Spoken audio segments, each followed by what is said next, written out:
3교시 시작을 합니다.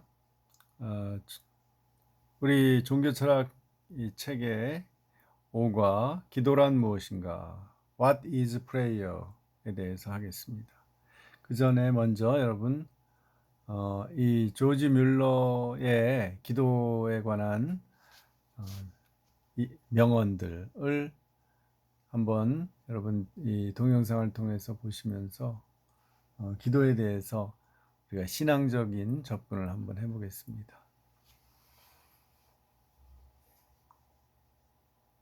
기도하며 일하고 일하며 기도하라. 쉬지 말고 기도하라. 데살로니가전서 5장 17절. 기도는 중요한 노동입니다. 우린 힘써 기도해야 합니다.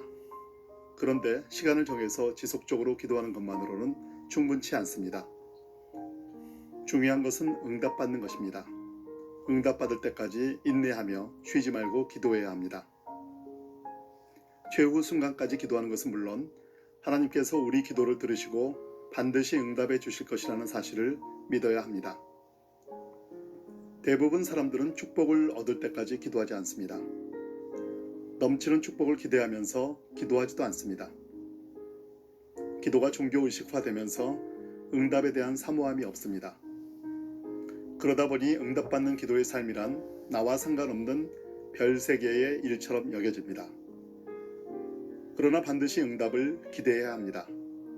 작은 응답부터 받기 시작하면 기도 생활이 즐거워지고 보다 큰 응답을 소망하게 됩니다. 전심전력으로 기도하고 응답받을 때까지 지속적으로 매달리다 보면 결국 기도의 내용이 실제가 됩니다. 이것을 경험해야 합니다. 쉬지 말고 기도하면서 절대 낭망하지 마십시오. 주 예수 그리스도의 제자들은 하나님의 일을 위해 최선을 다해야 합니다. 매사에 전력 투구해야 합니다. 지금 주어진 기회를 다시는 돌아오지 못할 것처럼 여겨야 합니다. 그러나 그렇게 애쓴다 하더라도 자신의 노력과 수고에만 의지해서는 안 됩니다. 진리를 전파하되 어떤 수단이나 경험에만 기대서도 안 됩니다. 우리가 믿을 것은 오직 하나님 한 분뿐이라는 사실을 명심해야 합니다.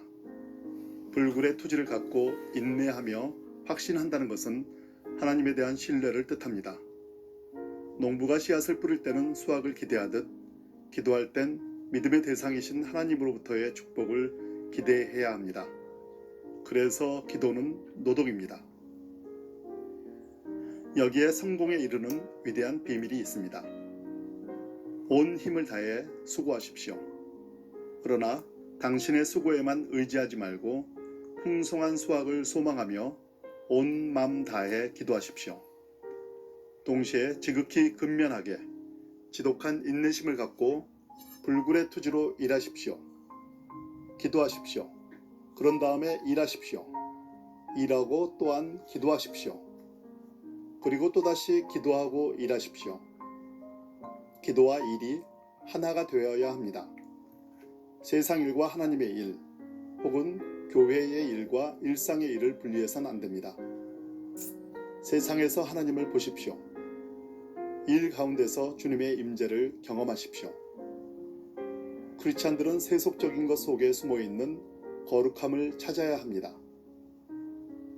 하나님의 임재를 경험한 사람들은 기도와 일이 분리된 것이 아님을 깨닫습니다. 그래서 기도하며 일하고 일하며 기도하는 삶을 삽니다. 이것은 가능합니다. 인생의 모든 나날들을 그렇게 되도록 하십시오. 기도하고 일하고 일하고 기도하고라는 패턴이 장착되게 말입니다. 그러면 결과적으로 놀라운 축복이 따라올 것입니다. 많은 과실을 맺든 아주 작은 과실을 맺든 당신이 향하는 작업 자체가 축복이 될 것입니다. 절실한 기도, 땀 흘려 노동하듯 드리는 기도를 통해서 얻을 수 있는 가장 큰 수확이 무엇입니까? 응답해 주시는 하나님을 만나는 것입니다. 응답뿐만이 아니라 응답해 주시는 본체이신 하나님과 대면하는 것보다 더 영광스러운 일은 없습니다. 기도를 통해서 우리를 구속해 주신 주 예수 그리스도를 만날 수 있습니다. 그것은 특권 중의 특권입니다. 오늘 우리는 하나님과 더 많은 시간을 갖기 위해 노력해야 합니다. 필사적으로 하나님 만나는 시간을 만들어내어야 합니다. 여기에 우리 삶의 성패가 달려 있습니다. 쉬지 말고 기도하십시오. 주 예수님, 오늘 제가 하는 모든 일에 당신의 축복이 임하기를 기도합니다. 일터에서 당신의 임재를 경험하게 해 주십시오. 온 맘 다해 당신을 섬기렵니다. 주님, 제 자신의 노력을 의지하는 것이 얼마나 어리석은지요. 저희 모든 수고에 성령의 바람이 불지 않는다면 그 모든 노력은 죽은 것이며 열매를 맺지 못할 것입니다. 저희 수고와 노력에 하나님의 생기가 불어지기를 소망합니다. 오늘 제 삶 가운데 오직 예수님만 높여지기를, 그래서 주님의 영광을 모든 사람이 볼 수 있기를 기도합니다. 아멘. 예, 어때요? 기도에 대해서 이 조지 밀러의 그 이야기를 우리가 들었죠. 그 결국은 조지 밀러가 어떤 사람인지 아시죠, 여러분? 예. 자, 조지 밀러는 19세기 말에 원래 독일 사람인데 영국으로 건너가서, 이 사람도 이제 성결교 계통이에요. 그래서 영국으로 건너서 이제 고아원을 시작을 해서 수만 명의 영국의 고아들을 신앙으로 길러냈죠. 그 고아원이 뭐 5개나 고아원을 건축할 정도로 커졌는데, 그러기 위해서 이 사람이 5만 번의 기도를 해서 다 응답받았다라는 건데, 오늘 이 기도에서 좀 특징적인 것은 기도하고 일하라. 일하고 기도하라. 그러니까 우리가 기도만 하고 아무것도 안 하는 그런 문제가 생기기가 쉽죠. 또 열심히 바쁘게 사는 사람들은, 활동가들은 기도할 새가 없는 거죠. 그러나 진정한 기도는 이 두 가지가 끊임없이 순환되어야 한다는 가르침이 제일 고귀한 것 같아요. 그것은 이미 중세부터 많은 그 성각자들이 깨달았던 것 같아요. 예를 들면 중세 수도원을 처음으로 세운 베네딕트가 있죠. 베네딕트 수도회, 분도 수도회 있죠. 분도 수도회의 구호가 기도하고 일하라예요. 그리고 이 우리가 한국에서 많이 읽는 이 브라더 로렌스, 이 사람은 프랑스의 그 수도사예요. 프랑스의 갈멜회 수도사인데 카톨릭이죠. 이 사람 하나님의 임재 연습을 우리 개신교인들도 많이 읽는데, 이분은 평신도로 수도에 들어가서 나중에 신부가 됐는데, 이 사람이 그 주로 한 일이 부엌에서 음식을 장만하고 그릇을 닦고 하는 일이었어요. 되게 수도회에서도 좀 낮은 직급이었죠. 그런데 그것을 계속 하면서, 일을 하면서 하나님의 임재를 체험해요. 계속 기도하면서. 그래서 사람들이, 신부나 수녀들이 와서 이 사람과 나중에 영적인 상담을 하고, 그래서 그 편지 쓴 게 남아 있는 것이 하나님 임재 연습이라는 책입니다. 또 하나 제가 말씀드릴 것은, 우리 기독교 세계관의 창시자인 네덜란드의 신학자이며 정치가였던 이 아브라함 카이퍼가 자기 신앙 간증, 신앙 수상집이죠. 하나님께 가까이라는 책을 썼는데요. 여기에도 기도를 그렇게 강조하고 있습니다. 이분은 하나님 그리스도를 위하여, 그리스도를 왕으로 우리가 모시고 이 세상에서 하나님 나라를 만들어 가자는 사람인데요. 굉장히 활동적이고 지성적이고 정치에 아주 몰입했던 사람이지만 결국 네덜란드 수상이 되었죠. 대학교를 세우고. 그런데 이분도 굉장히 하나님 체험, 기도를 통한 하나님 체험을 강조하고 있습니다. 그러고 보면 가장 이상적인 기도는, 그러니까 우리의 기도하는 것과 일하는 것이 계속 같이 가는 것, 그것이 이상적인 기도죠.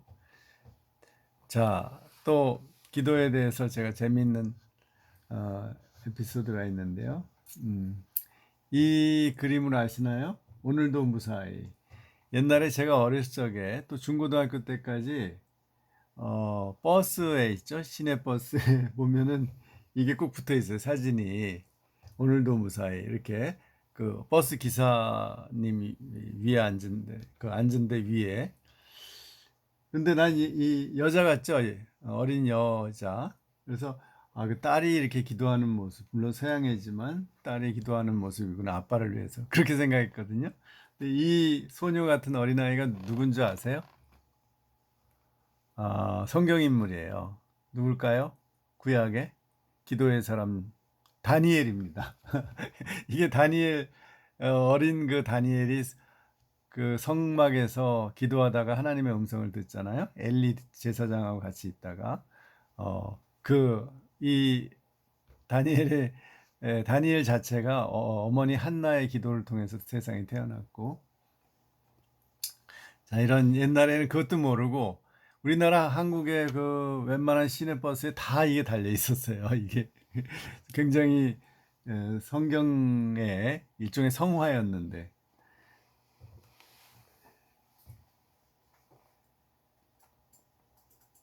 자, 그 다음에 또 유명한 기도의 그림이 이 손이죠. 기도하는 손. 이건 누가 그렸는지 아세요? 유명한 화가가 그렸는데, 뒤러.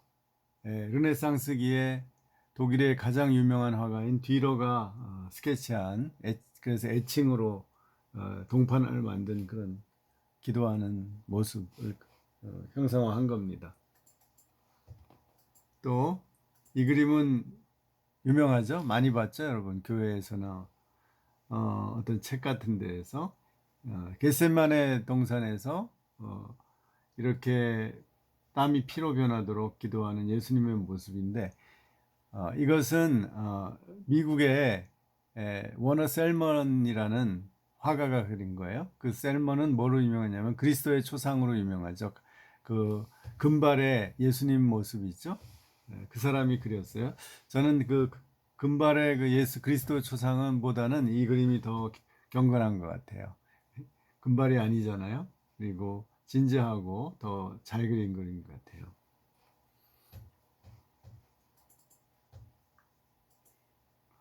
자, 그래서 이 유명한 기도에 관한 책들이 있는데 E.M. 바운즈라고 미국의 변호사 출신 감리교 목사님인데, 이 바운즈의 기도에 관한 책들이 많이 번역되어 있는데 굉장히 강력한 기도에 대해서 강력하게 아주 설득력 있게 쓴 책이 많아요. 바운즈는 자기가 정말 체험적으로 기도를 하고 이렇게 책을 쓴 것으로 이렇게 느껴져요. 그래서 이분은 기도 안 하면 아무것도 할 수 없다는 거죠. 설교도 기도 안 하면 설교하지 말라는 거예요.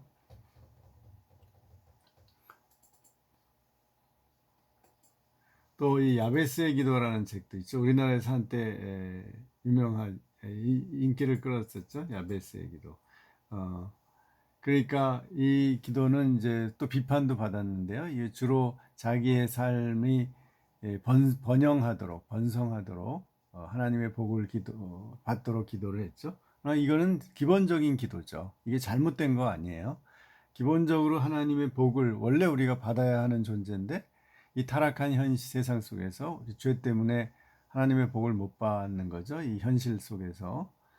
그것을 우리는 기도를 기본적으로 하고, 그러나 하나님의 복이 단지 물질적이고 현실적인 것만은 아니다. 더 영적인 축복, 또 심지어는 주님을 위해 고난 당하는 것까지, 의를 위해 고난 당하는 것도 복이라는 그런 차원으로, 그러니까 우리가 돈을 많이 벌어서 부자가 된 것도 복일 수 있죠. 그런데 더 복은 그 돈을 하나님을 위해서 또 이웃을 위해서 쓸 때 더 큰 복을 받은 거죠.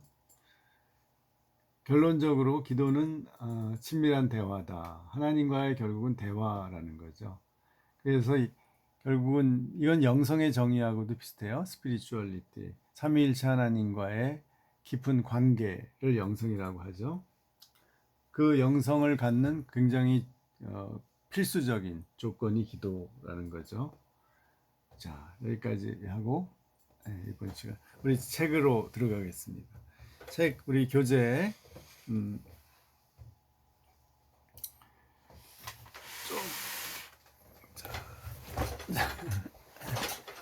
교재 65쪽에 보시면 이제 여러분 강의 때 여러분이 강의안을 안 봐도 되고요. 제 책을 보면서 강의를 들었으면 좋겠어요. 여러분 책을 꼭 펴 놓으세요. 65쪽을 보면 기도란 무엇인가가 나오죠. 기도는 하나님이 피조물과 관계를 맺으시는 방법 중에 하나다. 그리고 하나님과 우리의 인격적 의사소통이다. 여기 기도 대화라고 한 거랑 같은 말이죠. 인격적 의사소통. 그러니까 기도를 계속 하나님께 구하기만 하고 그 다음에 하나님이 우리한테 뭐라고 말씀하시는지를 기다리지 않고 그냥 잊어버리고 있다면 그거는 좋은 기도가 아니죠. 인격적 의사소통이 아니라 일방적으로 우리의 필요를 하나님께 계속 얘기하고 내 마음만 얘기하고 그 다음에 하나님이 뭔가 얘기하시는데 물론 그게 꼭 귀의 음성으로만 들리는 건 아니죠. 우리 자연적인 음성처럼 마음에 울리기도 하고 또 느낌으로 오기도 하고 또 어떤 사건으로 오기도 하고 여러 가지 간혹은 그런 귀의 음성이 들리는 경우도 있죠. 사도 바울이 예수님 음성을 들었던 것처럼. 그러나 그것은 굉장히 드문 초자연적인 현상에 해당하고요. 일반적으로는 우리가 기도하면 하나님께서 우리 마음에 어떤 깨달음을 주시고 하나님의 내적인 음성이라고 하죠. 그것이 들리고 또 환경을 통해서 주어지고 또 성경 말씀을 읽을 때 깨달음이 오고 이런 것이 다 하나님과 소통하는 거죠. 자, 그래서 우리가 기도를 통해서 하나님과 가까워지면은 하나님께 간청할 뿐만 아니라 하나님 앞에서 우리의 죄를 더 깨닫고 고백하고 또 하나님께 감사하고 찬양하고 경배하는 이런 계속 순환이 일어나는 것 그것이 기도다. 기도가 굉장히 광범위하죠. 그냥 내가 내 어떤 마음을 하나님께 이야기하는 거다만이 아니라 그 계속 상호작용을 통해서 우리가 죄도 고백하고 하나님께 감사도 하고 찬양도 하고 또 하나님께 예배하는 자리로 나가는 것. 그 모든 게 다 기도에 속한다는 거죠. 그럼 기도에는 어떤 종류가 있느냐? 기도에는 여기 디모데전서 2장 1절에 보면 한 네 가지 정도 있어요. 그러므로 내가 첫째로 권하노니 모든 사람을 위하여 간구와 기도와 도구와 감사를 하되 이렇게 나옵니다. 그러니까 뭐 이건 신학적으로 엄격하게 쓴 건 아니지만 그 나열을 한 거죠. 그 종류를 나열한 건데 간구는 간청하는 거죠. 간절하게 기도하는 거. 보통 그 다음에 두 번째는 보통 기도예요. 하나님께 우리가 무엇이든지 하나님께 우리의 마음을 아뢰는 것. 그런데 그 중에서 어떤 꼭 내가 이루고 싶은 것, 내가 지금 급박하게 뭔가 필요한 것을 위해서 간청하는 거죠. 하나님 꼭 이거는 도와주십시오. 이루어 주세요. 이렇게 하고 하는 것이 간구예요. 더 강한 간절하고 강렬한 거죠. 간구가. 그 다음에 도고가 있는데 이거 옛날 말이고 지금 말하면 중보예요. 중보기도. 다른 사람을 위해서 기도하는 게 도고예요. 세 번째. 기도와 간구는 보통 나를 위해서 하는 거고요. 그 다음에 다른 사람을 위해서 또 국가를 위해서 우리 교회를 위해서 기도하는 것은 또 가족을 위해서도 기도하는 것은 중보, 도고에 해당하죠. 그 다음에 네 번째로 감사에 있어요. 그러니까 우리가 하나님께 감사를 표현하는 것도 기도죠. 감사기도. 늘 이렇게 감사가 중요한 기도의 한 종류로 인정을 하는 겁니다. 그러니까 얼마나 우리가 감사를 많이 해야겠어요. 조금만 좋은 일이 있고 또 우리가 또는 우리 뜻대로 안 될지라도 하나님께 감사하는 것. 그것이 기도의 한 모습이다라는 거죠. 그 외에 요한일서 1장 9절에 보면 회개도 기도의 하나죠. 회개하는 것. 그 다음에 경배하고 찬양하는 거. 왜 그런 방식의 기도도 있죠. 찬양을 통해서 우리가 기도해요. 그래서 우리 찬송을 할 때 그러죠. 찬송가를 보고 음률이 있는 기도다 이렇게 얘기를 하죠. 찬송을. 그래서 그 찬송은 대부분의 그 기도하는 마음으로 쓴 작시 그 가사가 작시된 것이고 그것을 운율을 넣어서 작곡을 한 거죠. 그러니까 그 작사자가 기도하는 마음으로 했고 또 우리가 그것을 따라서 부르면서 기도하는 마음으로 부를 수 있죠. 자, 그럼 그 다음에 왜 기도를 하느냐? 기도의 필요성. 우리가 하나님과 기도를 통해서 교제해야만이 눈에 보이지 않는 하나님과 이 신뢰관계가 생기는 거죠. 이것을 인격적 신뢰관계라고 하는데, 그래서 하나님을 이해하고 성경을 통해서도 하나님의 뜻을 이해하죠. 그러나 기도를 통해서 더 직접적으로 감정적으로 느끼게 되는 거죠. 그래서 그 반대로 우리는 하나님을 사랑하고 순종하게 돼요. 하나님을 신뢰하니까. 우리가 부모님이 우리한테 너무 잘해 주시고 사랑해 주시는 걸 느끼니까 우리가 부모님을 좋아하고 사랑하고 순종하는 것 아닙니까? 그런 관계가 하나님과 우리의 관계의 바람직한 관계인데 그것의 중요한 방식이 기도라는 거죠. 신뢰 관계를 형성하는 것. 그래서 여기 책에서 보면은 65쪽 아래에 이렇게 나옵니다. 하나님은 우리가 원하는 것이 무엇인지 알기 위해 우리에게 기도하시기를 원하시는 것이 아닙니다. 예수님은 말씀하셨습니다. 구하기 전에 너희에게 있어야 할 것을 하나님 너희 아버지께서 아시느니라. 물론 우리가 간청을 할 수밖에 없고 또 해야죠. 하나님이 아시지만 더 우리로서는 답답하고 간절하니까 해야죠. 그러나 하나님은 이미 아셔요. 우리의 문제, 우리의 필요를 아셔요. 그렇기 때문에 하나님을 정말 신뢰하면 꼭 하나님께 간청 안 해도 하나님이 이루어 주실 것을 믿고 살아갈 수 있는 거죠. 그러면 왜 기도를 구태여 해야 되냐면 하나님 아시는데도 왜 우리가 이렇게 언어적으로 기도를 하고 마음으로 기도를 해야 되냐면 하나님은 우리가 하나님을 더욱더 의지하도록 하기 위해 우리에게 기도하시기를 원합니다. 66쪽이요. 우리가 어떤 일에 대해 기도로 하나님께 나올 때 우리는 하나님께 대한 신뢰, 곧 하나님이 우리 기도를 들으시고 응답하실 것이라는 신뢰를 표현하는 것입니다. 그래서 기도는 결과적으로 하나님에 대한 우리의 사랑과 이해를 심화시키고 결국 하나님과의 관계를 돈독하게 합니다. 기도는 그래서 하나님이 기뻐하시는 일입니다. 기도는 또한 하나님께 영광을 돌리는 일이기도 합니다. 그래서 기도하는 거죠. 하나님이 우리 마음 다 아시지만 그러나 우리가 하나님을 신뢰하고 표현할 때 사랑을 표현할 때 상대방이 좋아하잖아요. 그런 것처럼 하나님이 우리의 사랑을 표현함으로써 하나님과의 관계를 더욱 아주 사랑의 관계로 돈독하게 만드는 것이죠. 하나님이 이걸 기뻐하시는 거죠. 우리가 기도하는 것을. 자, 그 다음에 기도의 효력은 무엇인가? 기도의 효력은 간구를 해야죠. 간절히 기도해야 돼요. 누가복음 11장 9절과 야고보서 4장 2절에 나오는데요. 누가복음 11장 9절에서 10절 보면 구하라 그러면 너에게 주실 것이요 찾으라 그러면 찾을 것이요 문을 두드리라 그러면 너에게 열릴 것이니 구하는 이마다 받을 것이요 찾는 이가 찾을 것이요 두드리는 이에게 열릴 것이니라. 우리가 논리적으로 생각하면 하나님이 우리를 다 아시고 하나님이 우리를 사랑하시니까 또 하나님은 전능하시니까 또 합력하여 선을 이루시니까 다 들어주실 거야. 그러니까 기도를 구태여 안 해도 돼. 이게 더 논리적이죠. 그러나 실제적으로 하나님께서는 구하라라는 거예요. 구하고 간절히 두드리고 찾고 두드리라. 구하고 찾고 두드리라고 하죠.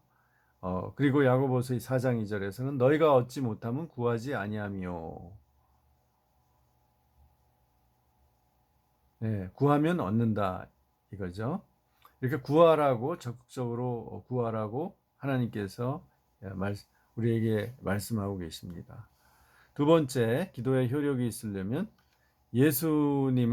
중보자 예수님을 통해야 한다는 거죠. 요한복음 14장 6절에 예수님께서 나로 말미암지 않고는 아버지께로 올 자가 없느니라 이렇게 말씀하셨죠. 또 요한복음 16장 23절에 보면 책 68쪽의 중간쯤입니다. 너희가 무엇이든 아버지께 구하는 것을 내 이름으로 주시리라. 이렇게 말씀하셨죠. 그러니까 예수님의 이름으로 우리가 예수님을 통해서 우리의 구세주인 예수님을 통해서 기도해야 한다는 겁니다. 그 다음에 세 번째는 약자를 위해서 기도를 특별히 해야 됩니다. 우리의 기도가 필요한, 이건 중보에 해당하는 거죠. 간절히 우리의 주위에 도움이 필요한 사람들, 약자를 위해서, 특별히 병 낫기를 위해서 기도하라라고 하십니다. 그러나 우리가 우리 기도했다고 해서 모든 사람이 병이 낫는 건 아니에요. 그럼에도 불구하고 병 낫기를 위해서 기도해야 합니다. 그게 하나님의 뜻이고 하나님의 어떤 영적인 질서고 어떤 하나님의 요청이에요, 우리에게.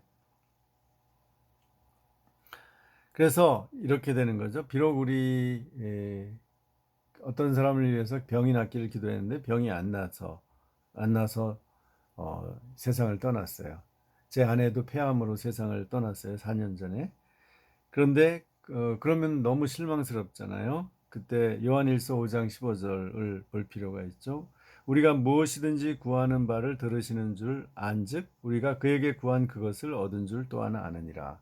하나님께서 다 아시고 들으셨어요. 그럼에도 불구하고 제 아내를 위해서 데려가신 거죠. 그러면 그것을 받아들이는 게 신앙입니다. 어렵죠. 그걸 받아들이기는 정말 힘들고 뭐 저도 힘들지만 저의 두 자녀는 더 힘들었죠. 그렇지만 신앙은 받아들이는 거고 제 자녀들이 거의 2년 동안 교회를 안 나가더라고요. 엄마가 세상을 떠난 후에. 그런데 저는 아무 말도 못했어요. 나가란 말 못하겠더라고요. 그런데 아이들이 딱 2년 되니까 자기 발로 나가더라고요. 그리고 지금은 엄청나게 신앙적으로 살고 싶어요. 저 말하면 저보다 더 신앙적으로 얘기를 해요.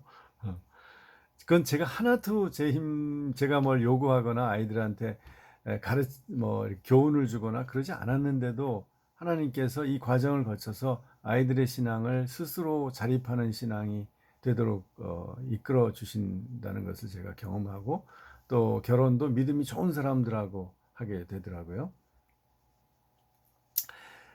자, 그래서 기도는 우리에게 정말 필요하고 우리가 반드시 아까 그 영상에서 나온 것처럼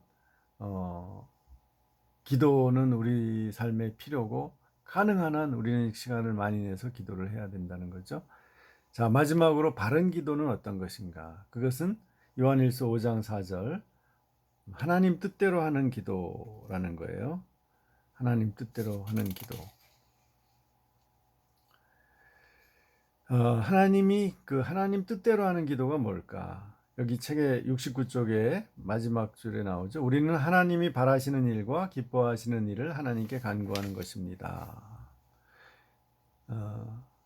그래서 요한일서 15장 7절에 너희가 내 안에 거하고 내 말이 너희 안에 거하면 무엇이든지 원하는 대로 구하라. 그리하면 이루리라. 그러니까 우리가 하나님 뜻을 잘 알고 그 뜻과 어긋나지 않게 기도를 해야 되는 거죠. 다른 사람 우리가 화가 난다고 그 사람을 미워해서 저 사람을 좀 혼내주세요. 저 사람 좀 망하게 해주세요. 그렇게 기도하는 건 하나님 뜻에 안 맞겠죠. 그래서 하나님 뜻에 맞게 다른 사람들을 사랑하는 마음으로 또 이 땅에 정의가 이루어지고 하나님의 뜻이 실천되는 방향으로 기도를 해야 되는 거죠. 그럴 때 하나님은 미쁘시고 의로우사. 미쁘다는 건 믿음직스럽다는 거죠. 신뢰할 수 있다. 그래서 우리의 모든 죄를 용서하시고 우리를 용서하시고 구원하실 뿐만 아니라 우리의 성화의 삶을 이루어 가시는 거죠. 하나님께서 우리의 기도에 응답하시면서.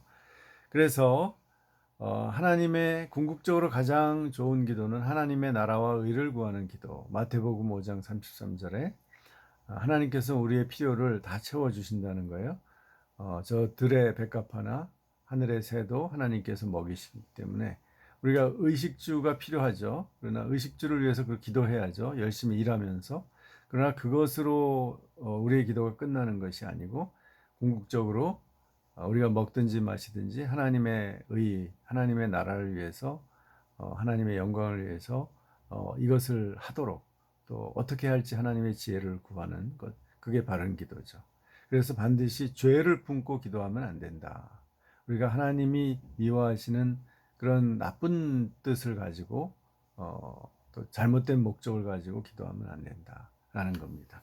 자, 그럼 기도에 대해서 여러분 실천을 하시기 바랍니다. 기도는 뭐 이론은 그렇게 여기 나온 거 뭐 정도면 다 됐고, 중요한 것은 이런 아까 말한 바운즈 같은 기도의 용사죠. 그 사람들의 책을 한번 보시고 기도의 실천을 하시면 좋겠습니다. 예, 3교시 마쳤습니다.